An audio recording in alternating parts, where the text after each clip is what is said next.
अगर हम 3 साल पहले के समय को याद करें तो ऐसा लग रहा था कि सब कुछ ठीक चल रहा था, लेकिन फिर पहले महामारी और लॉकडाउन आए जिसने लोगों की कमर तोड़ दी। और अभी टूटी हुई कमर ठीक भी नहीं हुई थी कि रूस और यूक्रेन का युद्ध शुरू हो गया, जिसके बाद दुनिया की बची कुछ अर्थव्यवस्था भी मुंह के बल गिरी। और यह सब चल ही रहा था कि एक और बुरी खबर सामने आ गई। मौजूदा समय में अमेरिका में बैंकों का संकट गहराने लगा है, क्योंकि बीते कुछ दिनों में ही अमेरिका के 3 बड़े bank silicon valley bank, Silvergate bank और सिग्नेचर बैंक डूब चुके हैं। और इतना ही नहीं, हाल ही में अमेरिका बैंक फर्स्ट रिपब्लिक के शेयर भी 70% तक गिर चुके हैं, यानी यह बैंक भी बहुत ही जल्द डूब जाएगा। तो इस कारण अमेरिका में एक बहुत बड़ा बैंकिंग संकट उभर चुका है, क्योंकि इसके बाद अनुमानित 200 और ऐसे बैंक डूबने के अनुमान है, जो न सिर्फ अमेरिका के लिए बल्कि अमेरिका समेत दुनिया भर के लिए चिंता का विषय है। क्योंकि सिलिकॉन वैली बैंक अमेरिका की 16वीं सबसे बड़ी बैंक है और इसके हालात देखते हुए रेगुलेटर्स ने इस बैंक को बंद करने का आदेश जारी कर दिया था। और इस बैंक के साथ कुल 290 अरब डॉलर का एसेट और 175.4 अरब डॉलर के कुल डिपॉजिट को भी जब्त कर लिया गया है।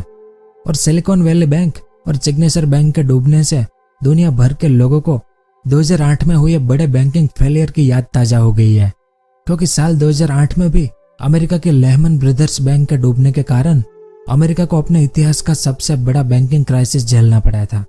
और यह न सिर्फ अमेरिका बल्कि इस बैंक क्राइसिस के कारण पूरी दुनिया 2008 में मंदी की चपेट में आ गई थी। ऐसे में सिलिकॉन वैली बैंक और सिग्नेचर बैंक के डूबने से पूरी दुनिया की बैंकिंग व्यवस्थाओं पर इसका असर दिखने लगा है। साथ ही वॉल स्ट्रीट जर्नल की एक रिपोर्ट के अनुसार अमेरिका में सिलिकॉन वैली बैंक की तरह ही 200 और ऐसे बैंकों के डूबने का जोखिम है, जिनमें से करीब 10% बैंकों का घाटा बहुत ज्यादा है, जबकि 10% बैंकों के पास पूंजी सिलिकॉन वैली बैंक से भी कम है। इस कारण इन बैंकों पर भी खतरे की घंटी बज रही है। और अमेरिका में बैंकों की स्थिति इतनी खराब होने के कारण दुनिया भर के बैंकों के शेयर भी 3% से लेकर 13% तक गिर चुके हैं। भारत में भी बैंकों के शेयर 13% तक गिर चुके हैं। और इतना ही नहीं, बैंकिंग म्यूचुअल फंड के शेयरों में भी 6% तक की गिरावट दर्ज हो गई है। यानी अमेरिका के बैंकिंग क्राइसिस का सीधा असर भारत में भी दिखना शुरू हो गया है, क्योंकि सिलिकॉन वैली बैंक में 21 भारतीय स्टार्टअप के खाते मौजूद थे। साथ ही इन बैंकों का निवेश भी इन स्टार्टअप में किया गया था। लेकिन अमेरिका के इस बैंकिंग क्राइसिस से 2008 में जिस आर्थिक मंदी से पूरी दुनिया को जूझना पड़ा था, उस मंदी से क्या दुनिया को एक बार फिर से जूझना पड़ेगा, या फिर इस बार दुनिया को उससे भी ज्यादा जूझना पड़ेगा? तो आज की इस वीडियो में हम इसी के बारे में विस्तार से जानेंगे कि अमेरिका का बैंकिंग क्राइसिस क्या है, अमेरिका में यह बैंक क्राइसिस क्यों हुआ है, क्यों सिलिकॉन वैली बैंक और सिग्नेचर बैंक डूब गए हैं, और क्या इस बैंकिंग क्राइसिस की स्थिति का असर हमारे भारत पर भी पड़ेगा, और अगर पड़ेगा तो कितना पड़ेगा, वो सब और इसके अलावा और भी बहुत कुछ जानने को मिलेगा आपको इस वीडियो में। तो वीडियो के अंत तक हमारे साथ बने रहिए। तो साल 2008 में आई आर्थिक मंदी को कोई भी देश अभी तक भूल नहीं पाया है, और इस मंदी की शुरुआत भी अमेरिका के बैंकिंग क्राइसिस के कारण ही हुई थी। और इससे पहले 1929 की महामंदी जो आई थी, उसकी शुरुआत भी अमेरिका से ही हुई थी। खैर, वो तो बहुत पुरानी बात है, लेकिन साल 2008 की मंदी को समझे तो अमेरिका के बैंकों ने साल 2004 और साल 2005 से ही अमेरिकी लोगों को रिस्की क्रेडिट और रिस्की होम लोन देने शुरू कर दिए थे। इस कारण अमेरिका में बहुत बड़ा रियल एस्टेट बबल बन गया था।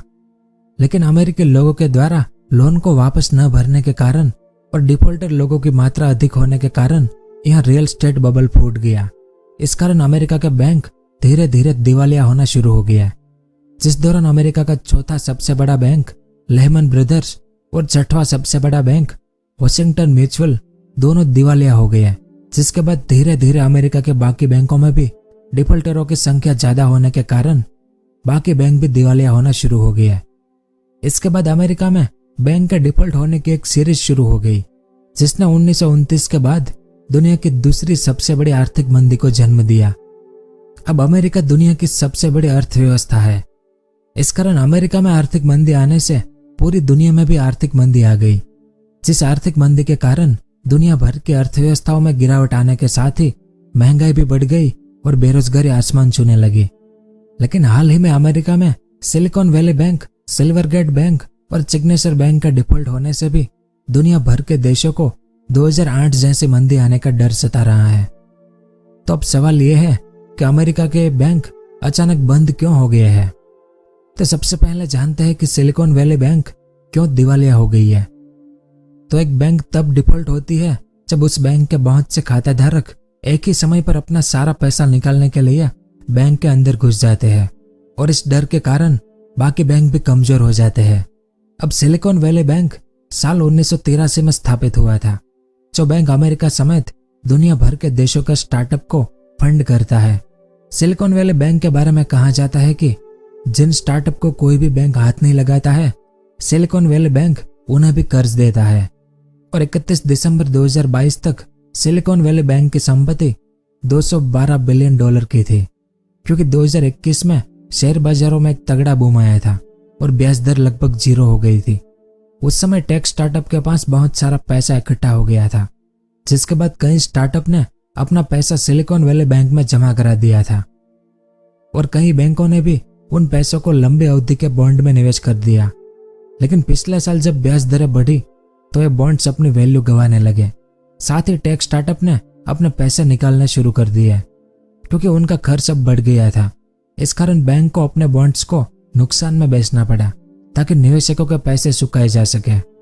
वहीं नुकसान बढ़ने लगा तो कंपनी के शेयर की कीमत गिरने लगी और 9 मार्च को silicon valley bank financial group ने अपने $2.25 बिलियन के शेयर को बेचने की घोषणा कर दी। साथ में यह भी बताया गया कि उसने अपने पोर्टफोलियो में से $21 बिलियन की सिक्योरिटी भी बेच दी है।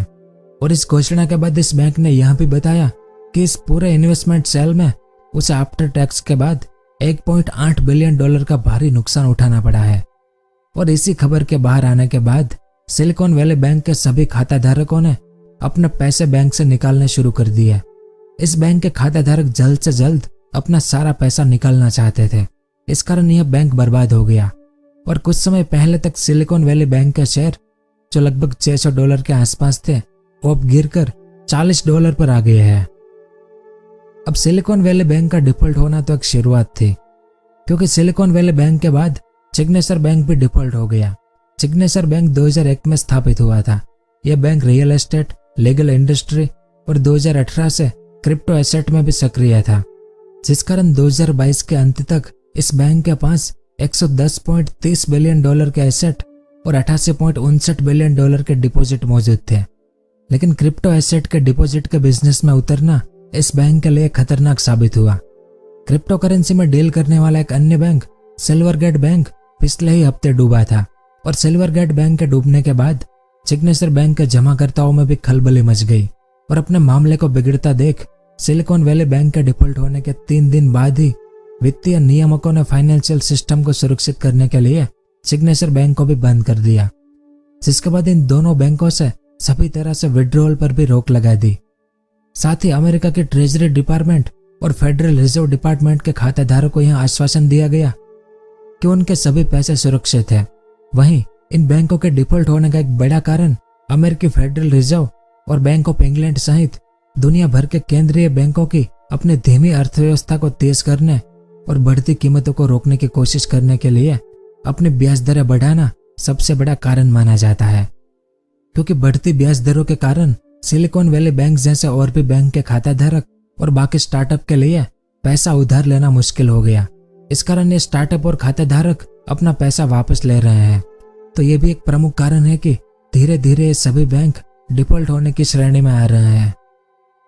लेकिन चिंता की बात यह है कि यह घटना अमेरिका के इतिहास का दूसरा और तीसरा सबसे बड़ा बैंकिंग फेलियर है। इन घटनाओं के कारण अमेरिका समेत पूरी दुनिया के बैंकिंग सिस्टम फिर से एक बार हिल गया है और पूरी दुनिया के शेयर मार्केट में भी भारी गिरावट देखी गई थी।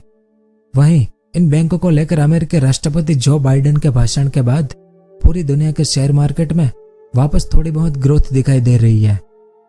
और इन सब के अलावा सिलिकॉन वैली बैंक के बंद होने के बाद भारत के निवेशकों और स्टार्टअप कंपनियों के संस्थापकों को भी चिंता हो रही है, क्योंकि इस बैंक ने भारत की 21 स्टार्टअप कंपनियों में निवेश किया है और पिछले साल अक्टूबर में इस बैंक ने भारत की स्टार्टअप कंपनियों में $150 मिलियन का निवेश किया था।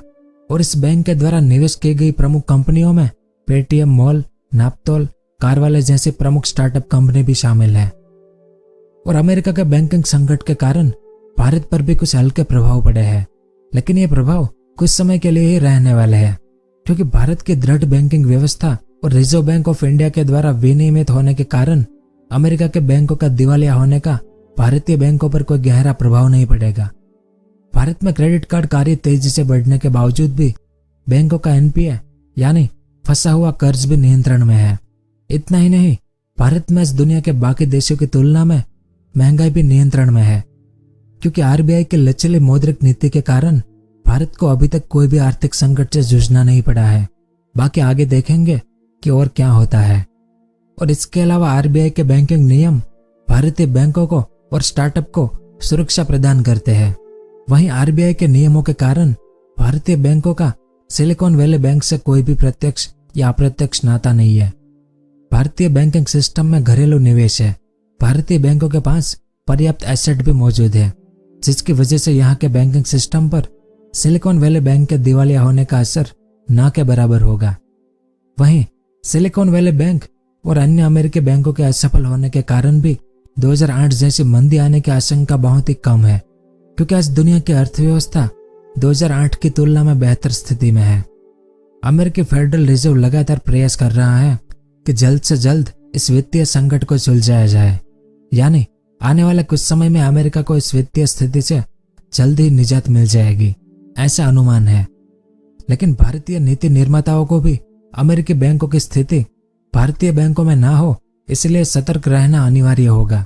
बाकी तो आने वाले समय में पता चलेगा कि आर्थिक मंदी आएगी तो कैसे आएगी। तो यह सब कुछ था इस वीडियो में। उम्मीद है आपको कुछ जानने को मिला होगा। अगर वीडियो पसंद आया हो तो इसे लाइक जरूर करें। पूरा वीडियो देखने के लिए आपका बहुत बहुत धन्यवाद।